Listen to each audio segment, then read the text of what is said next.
Alors, un test de grossesse, on pense souvent que c'est juste un oui ou un non, et puis c'est tout.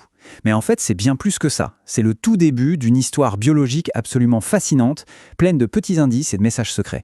La vraie question c'est, est-ce que ce résultat, si simple en apparence, nous dit vraiment tout? Eh bien non. Derrière ce petit mot se cache une quantité incroyable d'informations sur les tout premiers instants d'une nouvelle vie. Alors, comment on fait pour déchiffrer tous ces messages? C'est justement ce qu'on va voir ensemble. On va commencer par les tout premiers indices, puis on ira à la rencontre du messager clé, l'hormone HCC. On comparera ensuite les tests, on apprendra à parler le langage des chiffres, et enfin on verra comment les médecins s'y prennent quand les choses se compliquent un peu. Allez, on plonge dans le vif du sujet. Tout commence souvent bien avant le test, avec des signaux que le corps commence à envoyer. On appelle ça les signes sympathiques de grossesse, c'est ce qui met généralement la puce à l'oreille.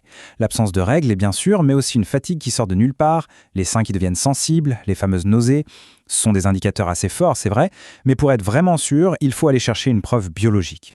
Et c'est là qu'entre en scène le personnage principal de notre histoire. Une hormone au nom un peu barbare, mais qui a un rôle absolument essentiel, l'HCG. C'est elle et uniquement elle que tous les tests de grossesse cherchent à détecter. Bon, son nom complet, c'est la gonadotrophine chorionique humaine, ou HCG. C'est tout simplement le premier message que l'embryon envoie une fois qu'il s'est bien installé.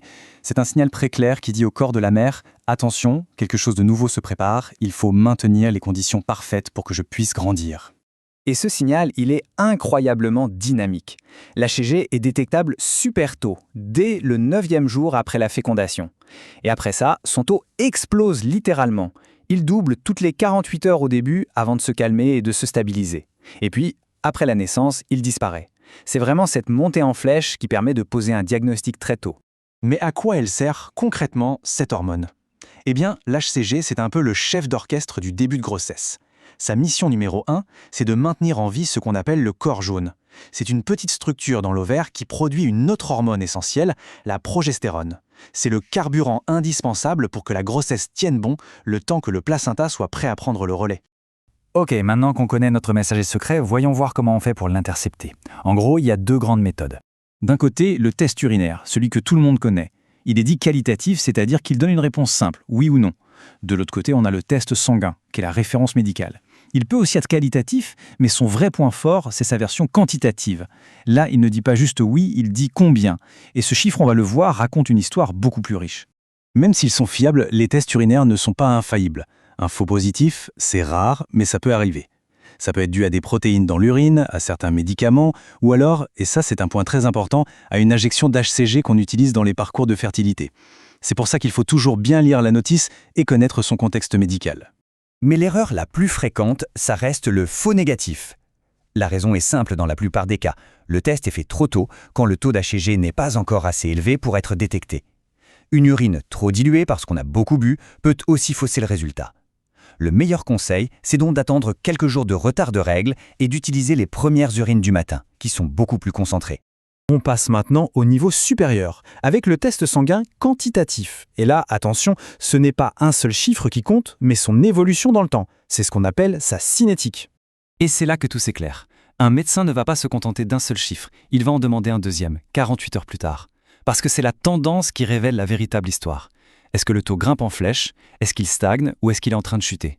Chaque courbe raconte une histoire bien différente sur la santé et l'emplacement de la grossesse. Voilà en quelque sorte le code pour tout déchiffrer. Un taux qui double en 48 heures, c'est le signe classique d'une grossesse bien placée dans l'utérus et qui évolue normalement. Un taux qui stagne ou qui augmente très très lentement, c'est un signal d'alarme. Ça peut faire suspecter une grossesse extra-utérine. Et enfin, un taux qui diminue, ça indique malheureusement souvent un arrêt précoce de la grossesse. Parfois, même avec tous ces tests, le doute persiste. C'est souvent le cas quand l'échographie, elle, ne donne pas encore de réponse claire. C'est une situation qu'on appelle grossesse de localisation indéterminée ou GLI. Pour faire simple, le test est positif, donc on sait qu'il y a une grossesse quelque part, mais l'échographie ne la voit pas encore dans l'utérus. C'est une période un peu stressante, une phase d'attente où la surveillance est très importante. Alors comment on résout cette énigme? On revient à notre outil le plus puissant, la cinétique de l'HCG. On fait une première prise de sang, puis une deuxième 48 heures après. C'est l'évolution du chiffre qui va nous guider et qui va permettre de faire la différence entre une grossesse normale mais très jeune, une grossesse extra-utérine ou une fausse couche. D'ailleurs, il y a un chiffre clé à avoir en tête, 1500. On considère qu'au-dessus d'un taux de 1500 UIL sur L, on doit pouvoir voir le sac gestationnel dans l'utérus à l'échographie. Donc, si le taux est plus élevé que ça, mais que l'utérus reste vide, l'hypothèse d'une grossesse extra-utérine devient beaucoup plus probable. Un dernier point qui est très important concerne les parcours de procréation assistée. On utilise souvent une injection d'HCG pour déclencher l'ovulation. Cette hormone injectée peut rester dans le corps et rendre un test de grossesse positif pendant presque 2 semaines. Il est donc super important d'attendre le délai recommandé par les médecins avant de faire un test pour éviter les fausses joies. Finalement, on voit bien que le diagnostic de grossesse est passé d'une simple observation à une science de plus en plus précise, capable de lire des messages chimiques très subtils. Et ça nous amène à une question pour le futur. À mesure que la science avance, quelles seront les prochaines étapes? Quels nouveaux messagers on va découvrir pour comprendre encore mieux ces tout premiers instants de la vie? L'avenir nous le dira.